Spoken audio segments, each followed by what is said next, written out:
ठीक है, तो ये 2 मैंने बहुत बड़ी बड़ी क्लास आपकी ले ली, समझ लो। अब तीसरा पीरियड शुरू करते हैं। तत्वार्थ सूत्र का निकालो।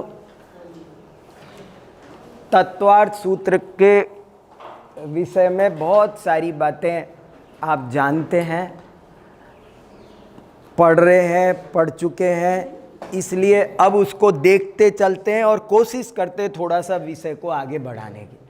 ठीक है, अब विषय को आज मेरा उद्देश्य रहेगा थोड़ा विषय आगे बढ़ाना। तो शुरू से एक बार कर लो। सम्यक दर्शन ज्ञान चारित्राणि मोक्ष मार्ग। क्लियर?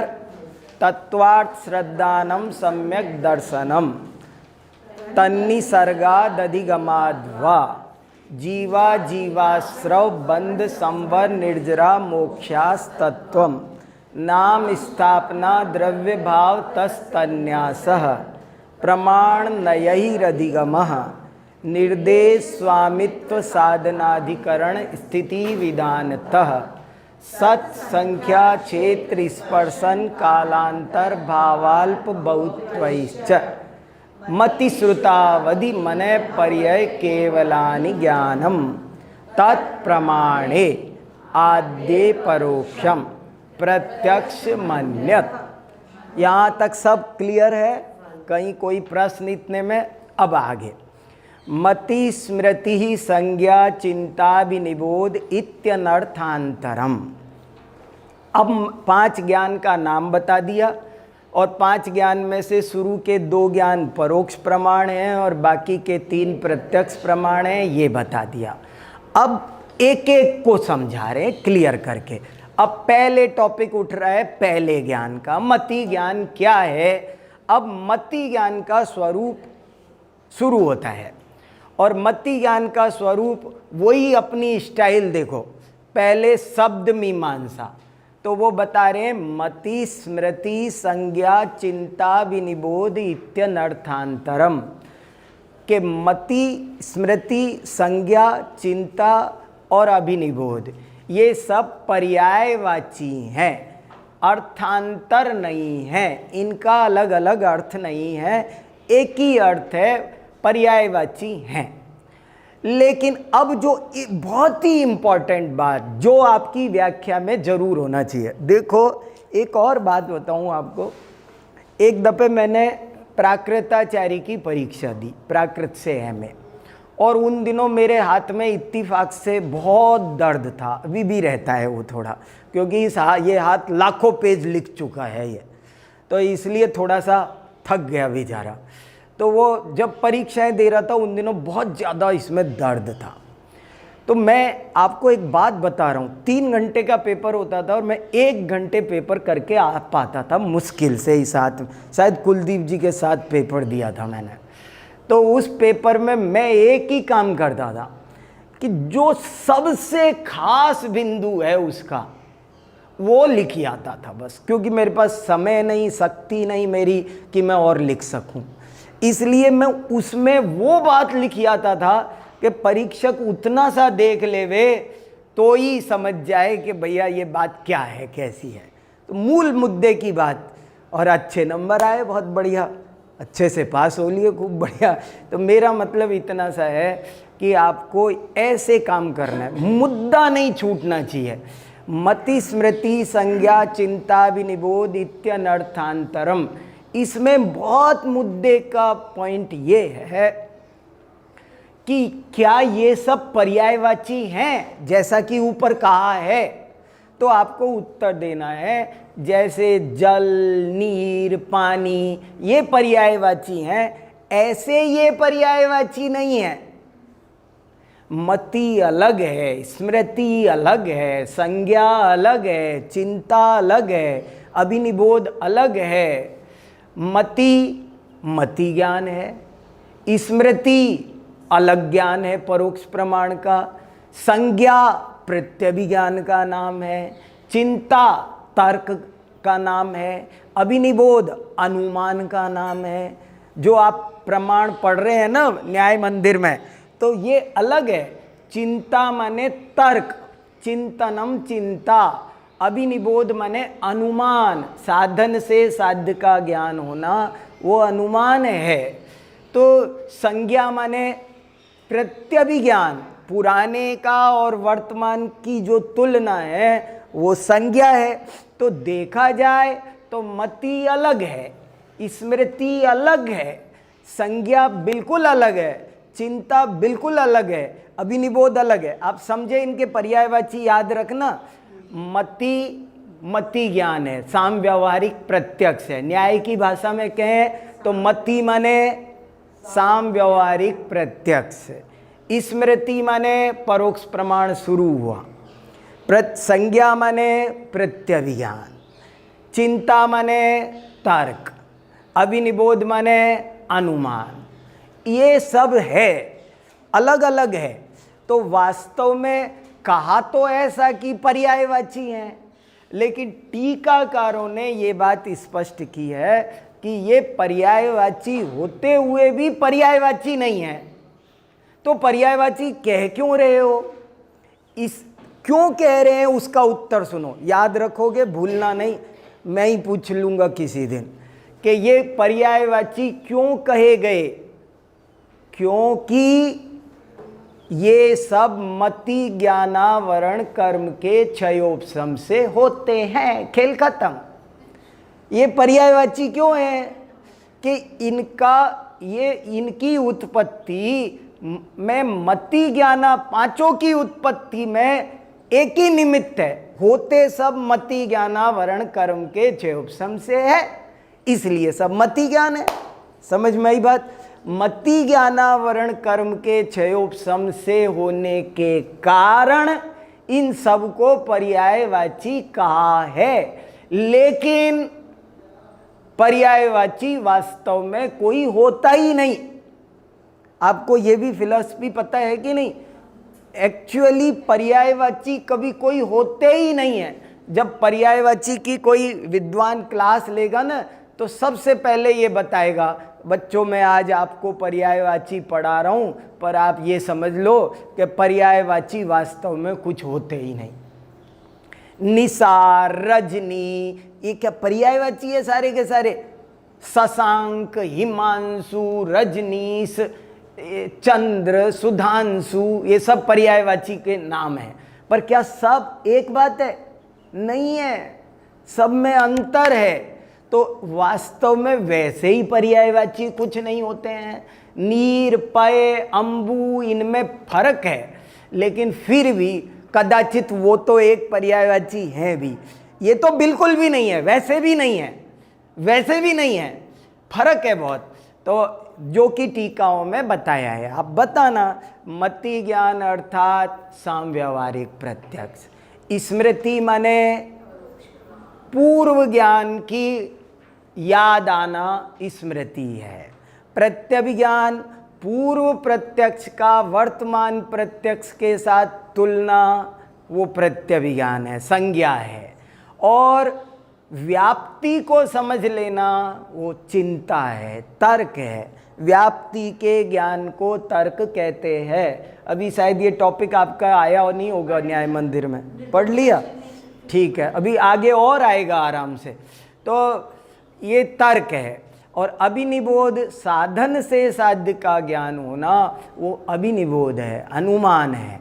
ऐसे करके वास्तव में ये पृथक पृथक हैं, लेकिन पृथक पृथक होने पर भी, अब आप रिपीट करो, मति ज्ञानावरण कर्म के क्षयोपशम से ही सब होते हैं, इसलिए इन सब को पर्यायवाची कहा है। ओके, चलो अगला सूत्र पढ़ो। मति स्मृति संज्ञा चिंता विनिबोध इत्यनर्थांतरम तदिंद्रियानिंद्रिय निमित्तम। संधि विच्छेद करो। तात इंद्रिय अनिंद्रिय। तत् माने किम? तत् किम? मति ज्ञान। तत् माने वह माने क्या? मति ज्ञान।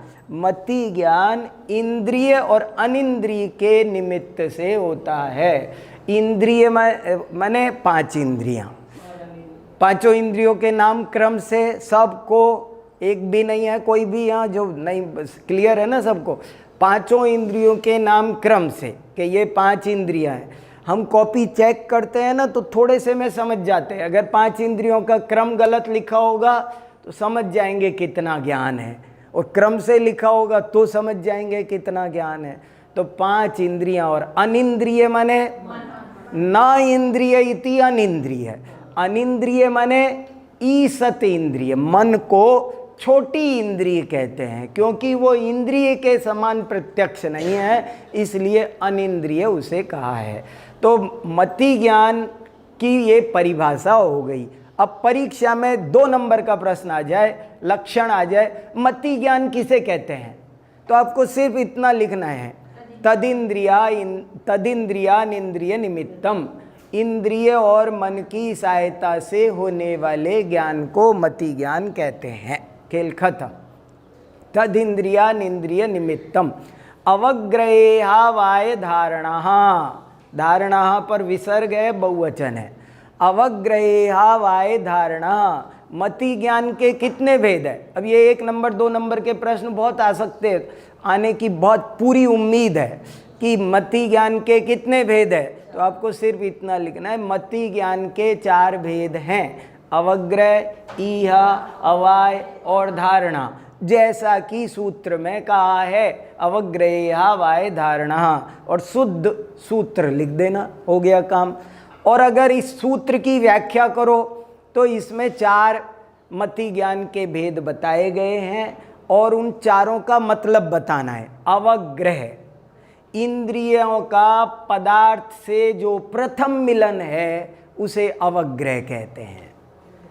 इंद्रियों का पदार्थ से जो प्रथम मिलन है, आभास मात्र, उसका नाम अवग्रह है। उसे विशेष जानने की इच्छा रूप प्रयत्न जो होता है उसका नाम ईहा। ईहा माने इच्छा, ईहा इच्छा भी होता है, वो ईहा है। और सही ज्ञान कर लेना, इसका नाम अवाय है। और वो इतना मजबूत हो जाना कि कालांतर में भी ना भूल सकें, इसका नाम धारणा है। जैसे समझो ये पेपर ऐसे मेरी आंख के आगे से गुजरा, तो पहले ही लगता कुछ गया, ये अवग्रह है। और क्या गया, दिमाग लग के कुछ कुछ आभास होने लगता है, कागज था शायद, ये ईहा, हाँ कागज ही था, ये अवाय। और फिर कल भी याद रहे, हाँ कल भी एक कागज निकला था मेरी आंखों के सामने से, इसका नाम धारणा। समझ में? आकाश में आपको अरे इधर से कुछ गया, फिर देखा पता नहीं क्या था, पतंग थी, बगुला था, कुछ था, तो ये ईहा हो रही है। और नहीं वो तो बगुला था, निर्णय हो गया ये अवाय। और कल पूछा आपसे कि वो कल एक बगुला, पता नहीं कल कब गया था, मुझे तो नहीं मालूम, इसका मतलब है अवाय ही होके रह गया था, धारणा नहीं हुई। धारणा होती है तभी कोई चीज आगे। अपन ट्रैफिक में गाड़ी लेके निकलते हैं, मैं घर से यहाँ तक आया, कितनी गाड़ियाँ मिली, अवग्रह होके रह गया। अब सब गाड़ियाँ देखी है, नहीं देखी होती तो मैं टकरा देता, लेकिन टकराई नहीं है मैंने, इसका मतलब है अवग्रह हो गया। और अवग्रह होके रह गया, ईहा करने की इच्छा नहीं हुई। अभी आप पूछो वो एक लाल गाड़ी मिली थी क्या, लाल BMW मिली थी, लेकिन फिर भी मैं कहूँगा मुझे पता नहीं। क्यों? क्योंकि मैंने अवग्रह करके छोड़ दिया था, ईहा अवाय उसके नहीं हुए थे। तो अवग्रह, ईहा, अवाय, धारणा, ये ज्ञान के भेद ही नहीं, स्तर भी है। समझ में आ गई बात? बहुत इंपॉर्टेंट बात बोली है मैंने। सिर्फ एक भी हो सकता है, जैसे आप हाँ एक भी हो सकता है, जरूरी नहीं है चारों हो ये जरूर। अवग्रह होके रह जाता है, ईया तक बात पहुंच जाती है, कभी अवाय तक। लाखों अवग्रह होते हैं, लाखों अवग्रह में से 100 की ईया नहीं होती होगी, और 100 की ईया में से 5 का अवाय नहीं होता होगा, और 5 के में अवाय में से भी 1 की धारणा नहीं होती होगी। ऐसा हाल है। समझ में आया आपको? अवग्रह इतना बड़ा, ईया और कम की होती है, अवाय और कम का होता है, धारणा और भी कम की होती है। हाँ, तो ये 4 भेद ही नहीं है, 4 स्तर भी हैं। ये बराबर अवग्रह हो गया, फिर जरूरी नहीं आगे बात बढ़ भी सकती है। तो अवग्रहेया वाय धारणा स्पष्ट है? कोई प्रश्न? क्लियर है ना? अवग्रहेया वाय धारणा बहुविध क्षिप्रानि स्रतानुक्त ध्रुवाणाम सेतराणाम। बहुत अच्छा सूत्र है, थोड़ा सा कठिन लग रहा है, कोई नए लोग होंगे तो उनको और लग सकेगा, पर बार बार पढ़ना है।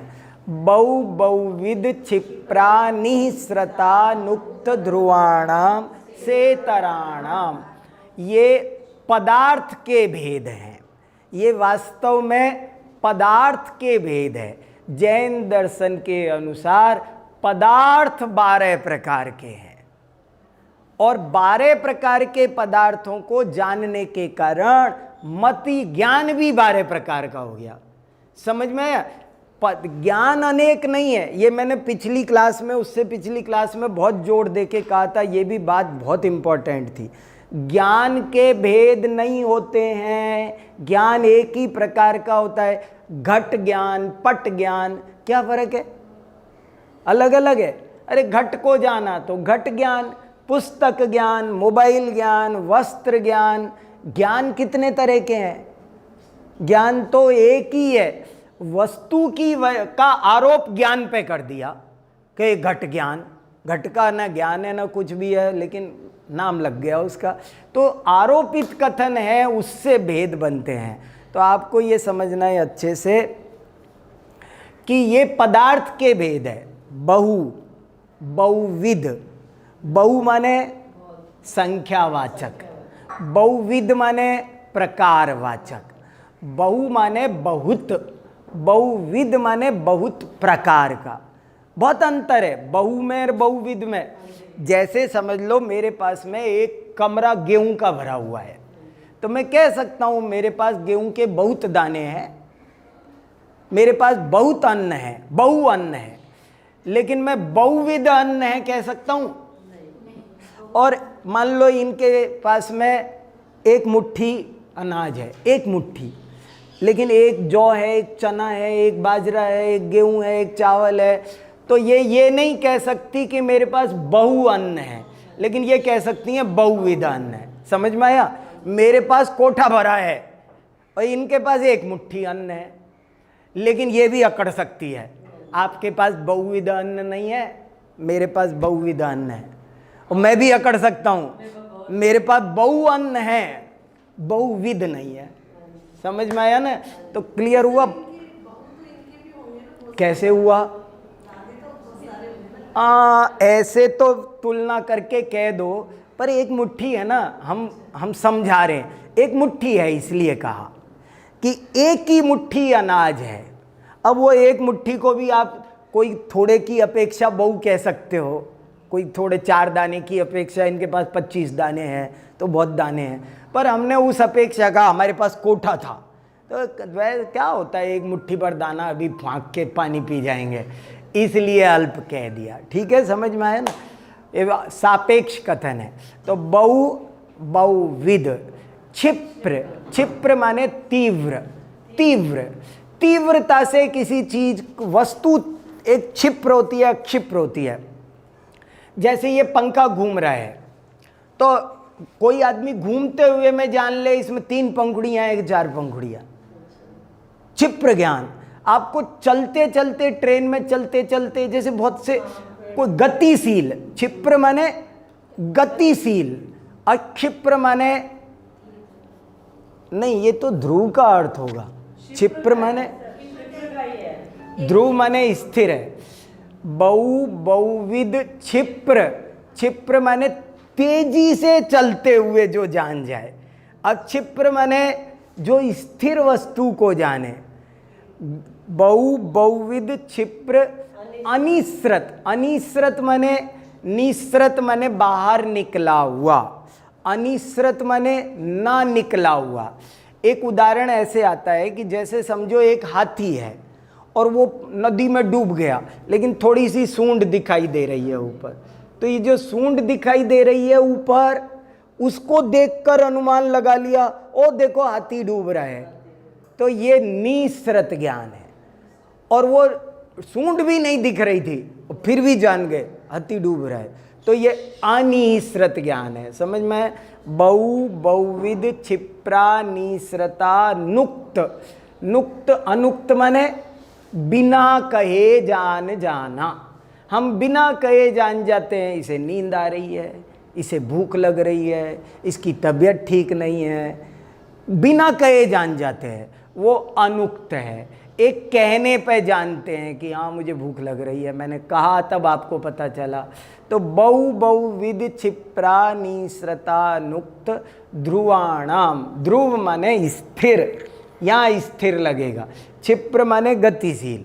और इन सब का उल्टा भी करना है। सेतराणाम माने से प्लस इतर, इतर माने विलोम, इनका उल्टा करो तो सेतराणाम। बहु बहुविध क्षिप्रा निश्रता नुक्त ध्रुवाणाम सेतराणाम। ये 12 प्रकार के पदार्थ हो गए, ठीक है। 6 तो ये बहु बहुविध क्षिप्र अनिश्रत अनुक्त और ध्रुव, और 6 इनके उल्टे, तो 12 प्रकार के पदार्थ हो गए। और अगला सूत्र देखो, उन्होंने कोई भ्रम ना हो जाए कि ये ज्ञान के भेद बता दिए, इसलिए स्पष्ट कर दिया अर्थस्य। बहु का अल्प हो जाना ना। हाँ, अल्प और बहु का क्या? अल्पविद एक करो ना, बहु का एक, बहु का उल्टा एक, बहुविध का उल्टा एक विध, ऐसे करो। बहु माने एक, तो यहाँ पर एक विध में तो एक ही प्रकार, यहाँ पर जैसे बहुविध में तो अनेक प्रकार की चीजें हैं। हाँ, और एक ही प्रकार। एक बहु का उल्टा एक, बहुविध का उल्टा एक विध, एक ही प्रकार का अन्न एक ही प्रकार का अन्न होगा। तो उसमें क्या अंतर आ गया? ये आ गया ना, कोठा भरा हुआ है तो वो एक विध है। गेहूं, गेहूं का कोठा है। बहु में जैसे अल्प में भी तो, अल्प में तो वहाँ पर एक प्रकार के अन्न हैं। नहीं नहीं नहीं नहीं, अल्प मत लो, एक लो, अल्प छोड़ो। बहु का उल्टा एक, बहुविध का उल्टा एक विध। बहुत क्लियर है। अनुक्त माने बिना कहा, उक्त माने बोलना, अनुक्त माने बिना बोले, ध्रुव माने स्थिर। स्थिर पदार्थ को जानना, एक आदमी तो उड़ते हुए कौवे को पहचान जाए, एक बैठा हो पास में तब पहचाने। बहु और एक विध दोनों सेम सेम नहीं है, यही बता रहा हूँ। सुनो सुनो सुनो सुनो, क्लियर कर लो, चारों चीज अलग है। बहु माने क्या? बहुत, बहुत है, बस वहाँ कोई प्रकार की बात नहीं है, ज्यादा है, ज्यादा है बस। बहु माने ज्यादा, बहुविध माने ज्यादा तरह का, बहुत तरह का। एक माने एक है, और एक विध माने एक प्रकार का है। यहाँ प्रकार पर जोर है, वहाँ संख्या पर जोर है। प्रश्न आएगा मति ज्ञान कितने प्रकार का होता है? हाँ तो 4 लिख हैं। हाँ, कितने प्रकार से होता है तो बात है। अभी वो नीचे का सूत्र पूरा होगा तब आएगा ये दूसरा प्रश्न। अभी तो मोटी बात आई, मति ज्ञान के कितने भेद हैं, तो आप बल्कि ये और एक कला करना, आप लिखना मति ज्ञान के मूल भेद 4 हैं। आप और भी सुरक्षित हो जाओगे, कोई आपसे आपका सवाल गलत नहीं कर पाएगा। आपसे पूछा मति ज्ञान के कितने भेद हैं और जल्दी से उत्तर देना है, आप कह सकते मति ज्ञान के मूल भेद 4 हैं, अवग्रह, ईया, अवाय, धारणा। अब अगर वो दूसरे ढंग से पूछ सकता है मति ज्ञान के भेद समझाइए, मति ज्ञान के भेद प्रभेद बताइए, तो आपको इसमें और खुलासा करना पड़ेगा, ठीक है। तो अब आगे बढ़ते हैं। बहु बहुविध क्षिप्रा निश्रता नुक्त ध्रुवाणाम सेतराणाम अर्थस्य व्यंजनस्यावग्रह।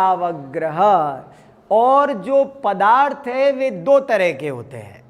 ये तो मैंने व्यक्त पदार्थ बताए 12 प्रकार के, और कुछ अव्यक्त पदार्थ भी हैं। अव्यक्त पदार्थों का अवग्रह नहीं होता है, ये याद रखना। व्यंजनस्य अवग्रह, व्यंजन अव्यक्त पदार्थ का केवल अवग्रह होता है, ईया वाय धारणा नहीं होती है। ठीक है, व्यंजनस्य अवग्रह, इसका हिंदी में क्या अर्थ लिखेंगे? अव्यक्त पदार्थ का केवल अवग्रह होता है, ईया अवाय धारणा नहीं होती है। और न चक्षुर अनिंद्रियाभ्याम, वो चक्षु और मन से भी नहीं होता है। व्यंजन की ये खास बात है। आप ऐसे समझो, देखो मैं थोड़ी सी बोर्ड की मदद लेता हूं। आप यूं समझो, जैसे समझो अब मति ज्ञान आया। अब मति ज्ञान के मूल भेद 4, अवग्रह, ईहा, अवाय, धारणा, ये 4 भेद है। अवग्रह 2 प्रकार का, एक व्यंजनावग्रह और दूसरा अर्थावग्रह। ठीक है, पहले अव्यक्त पदार्थ का केवल अवग्रह हो रहेगा, ईहा अवाय धारणा नहीं होगी, इसलिए व्यंजनावग्रह और अर्थावग्रह 2 भेद कर लो। अब ये कह रहे हैं ये व्यंजनावग्रह चक्षु और मन से नहीं होगा। वैसे कितनी चीजों से होता है? 6 से, 5 इंद्रियां, 1 मन, 6 से सब ज्ञान होते हैं। लेकिन व्यंजनावग्रह स्पेशल केस है कि ये केवल 4 से होगा, मन को और चक्षु को छोड़ करके। मन स्पष्ट पदार्थ को जान पाएगा, अव्यक्त को नहीं जान पाएगा। चक्षु आंखों से वो चीज दिखेगी जो व्यक्त हो, अव्यक्त चीज भी आंखों से, हमें कहाँ परमाणु दिखता है, अव्यक्त पदार्थ नहीं दिख पाएगा। इसलिए व्यंजनावग्रह चक्षु और मन से नहीं होगा। तो ये सुनो, 12 प्रकार के पदार्थ तो काम में लेगा ये, लेकिन केवल 4 चीजों से होगा। 4 समझ के, 12 माने समझे? 12 माने बहुविध वगैरह, और 4 माने स्पर्शन, रसना, घ्राण और कर्ण, चक्षु छोड़नी है बीच में यहाँ। इन 4 से होगा। तो ये व्यंजनावग्रह के टोटल भेद इतने होंगे। लेकिन अर्थावग्रह के टोटल भेद ये सबसे होता है। ईहा ये सबसे होती है, अवाय ये सबसे होता है, धारणा ये भी सबसे होता है। क्लियर हो रहा है? समझ में आ रहा है बात? मति ज्ञान के टोटल भेद कितने, ये चार्ट बना के आना है आपको साफ साफ। मैंने तो ऐसे ही गंदा संदा बनाया है, सब अच्छे। अब मैंने लिखी, वो चार्ट बना के भी दिया है। मति ज्ञान के टोटल भेद ये हैं: अवग्रह, ईहा, अवाय, धारणा। अवग्रह 2 तरह का, व्यंजनावग्रह और अर्थावग्रह। व्यंजनावग्रह मन और चक्षु से नहीं होता, इसलिए हमने 2 छोड़ दिए। और 12 इंटू, अब ये टोटल करो, 48 plus 72 plus 72 plus 72 plus 72 equal मति ज्ञान के टोटल भेद। अब पहले कोई कह दे ना, मैं आपको मति ज्ञान के 336 भेद बताऊंगा आज, तो कोई सोचेगा जाने कैसे याद रखेंगे। देखो याद हो गए ना, क्लियर। मति ज्ञान के मूल भेद 4 हैं, और वो 4 भेद के ही फिर अवग्रह 2 तरह का हो गया, व्यंजनावग्रह और अर्थावग्रह। व्यंजन माने, ये याद रखना बस, व्यंजन माने अव्यक्त। स्वर और व्यंजन भी होते हैं कि नहीं? स्वर तो व्यक्त होते हैं, वास्तव में मैं स्वर बोलता हूँ, व्यंजन तो के में अगर स्वर नहीं मिले तो बोल नहीं सकता मैं। ए, आ, ई कुछ मिलना चाहिए। के है वो व्यंजन है। व्यंजन है माने बहुत कमजोर है, अव्यक्त है वो। तो व्यंजन माने याद रखना, व्यंजन माने अव्यक्त सूक्ष्म पदार्थ, उनका मन और चक्षु से अवग्रह नहीं होता और अवग्रह ही होता है। इस तरह ये मति ज्ञान के भेद है। न चक्षुर अनिंद्रियाभ्याम। अब ये मति ज्ञान के पांचों सूत्र हो गए। कौन कौन से? तदिंद्रियानिंद्रिय निमित्तम, बल्कि और शुरू करो, ऊपर से शुरू हो गया था।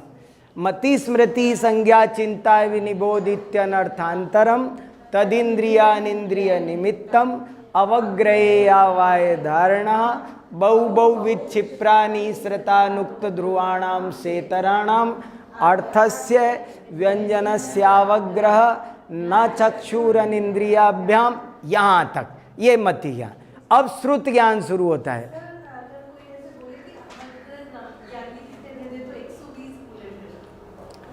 हाँ हाँ हाँ, बिल्कुल बिल्कुल। अगर अवग्रह के अकेले पूछ लिए तो आपको यही बताने हैं 72 और 48। बिल्कुल ठीक है। हाँ, व्यंजनावग्रह का कोई आपके पास एग्जाम्पल है? हाँ, ये अच्छा क्वेश्चन पूछा। देखो, मैंने पहले ही कहा अवग्रही पकड़ में नहीं आता। हम लोग, हमारा उपयोग बहुत मोटा है, हम बारीक चीज़ों को पकड़ नहीं पाते हैं, इसलिए हम तो धारणा हो जाए तब चीज़ पकड़ पाते हैं। धारणा नहीं हो तो कम से कम अवाय हो, अवाय नहीं हो तो कम से कम ईया तो हो। अवग्रही नहीं पकड़ पाते हम, अर्थावग्रह बहुत दूर की बात है, और व्यंजनावग्रह तो और भी सूक्ष्म है। कैसा हो जाता है, पकड़ ही नहीं पाते। आप ये समझ लो जैसे कोई हल्की सी आवाज़ कब आ गई, कब क्या हुआ पता ही नहीं चला हमें, बाद में उपयोग लगाना पड़ा। ये कौन था? अच्छा, अरे लगा अनेकांत जी की आवाज़ है। ये तो बहुत देर की। तो व्यंजनावग्रह तो बहुत ही बारीक, बहुत सूक्ष्म, जो हमारी पकड़ में ही नहीं आ सकता, ऐसा है। इसलिए उसका कोई उदाहरण आपसे पूछे तो भी आप कह देना कि ये अत्यंत सूक्ष्म होने से पकड़ में नहीं आ सकता, उदाहरण देना संभव ही नहीं है। ठीक है। श्रुतम मति पूर्वम द्वैनेक द्वादश भेदम। अब श्रुत ज्ञान समझा रहे हैं कि श्रुत ज्ञान की परिभाषा भी बता दी और भेद भी बता दी। अब देखो, इस सूत्र की व्याख्या करनी हो ना तो आप लिखना, इस सूत्र में श्रुत ज्ञान का लक्षण एवं भेद प्रभेद दोनों बातें बता दी गई है। गागर में सागर। एक ही सूत्र में श्रुत ज्ञान की परिभाषा भी दे दी और भेद भी दे दिए। श्रुतम, श्रुत ज्ञान क्या है? तो उनने उत्तर दे दिया श्रुतम मति पूर्वम, के श्रुत ज्ञान है वो मति पूर्वक होता है। जो ज्ञान मति पूर्वक हो, अर्थात जिसके पूर्व में मति ज्ञान रहा हो और फिर उसी में जो विशेष जानता हो, उसे श्रुत ज्ञान कहते हैं। परिभाषा हो गई श्रुत ज्ञान की कि जो मति ज्ञान के निमित्त से हुई बात में विशेष जानता है, उसे श्रुत ज्ञान कहते हैं। और इसके द्वैनेक द्वादश भेदम, इसका मीनिंग समझो। द्वैनेक द्वादश भेदम मतलब इसके दो भेद है। श्रुत ज्ञान के दो भेद है। कौन दो भेद है? एक तो अंग प्रविष्ट और एक अंग बाह्य है। तो अंग बाह्य के पहले अंग बाह्य गिनो, बाद में अंग प्रविष्ट गिनना है। श्रुतम मति पूर्वम द्वैनेक द्वाद, अंग बाह्य अंग प्रविष्ट। अंग बाह्य के अनेक भेद है और अंग प्रविष्ट के 12 भेद है। और 12 भेद वो जो आप पढ़ चुके हैं आचार्यांग श्रुतम मति पूर्वम। लेकिन दो भेद कौन से हैं, इस पर बहुत जोरदार बात है। आपको नई बात बताता हूँ। श्रुत ज्ञान के दो भेद कौन से हैं, इस पर टीकाओं में चर्चा हुई है। दो भेद कौन से हैं? किसी ने तो कहा कि ये दो भेद है, अंग बाह्य और अंग प्रविष्ट। किसी ने कहा नहीं, ये दो नहीं है, कुछ और है, द्रव्य श्रुत और भाव श्रुत। ऐसे भी है, मैंने ऐसे भी भेद किए कि श्रुत ज्ञान के दो भेद करो। कौन से दो भेद? कि एक भाव श्रुत और एक द्रव्य श्रुत। और भाव श्रुत अनेक प्रकार का है और द्रव्य श्रुत 12 प्रकार का है। समझ में लग गया? अर्थ सूत्र में लग जाना चाहिए यहाँ। श्रुतम मति पूर्वम द्वैनेक द्वादश भेदम। श्रुत ज्ञान के 2 भेद। कौन से 2 भेद? भाव श्रुत और द्रव्य श्रुत। भाव श्रुत के अनेक वेद, जितने श्रुत केवली, जितने व्यक्ति, भाव श्रुत अनेक प्रकार का, और द्रव्य श्रुत 12 प्रकार का। ये सब आ गया आचार्य। और वो अंग प्रविष्ट, अंग बाह्य छूट गए, नहीं वो इसी में गर्भित कर लेंगे हम, कोई बात। द्रव्य श्रुत, फिर द्रव्य श्रुत के 2 भेद कर देंगे, ऐसे करके कर देंगे। तो ऐसे विशेष बात है, समझ में आई बात? बहुत अच्छी। श्रुतम मति,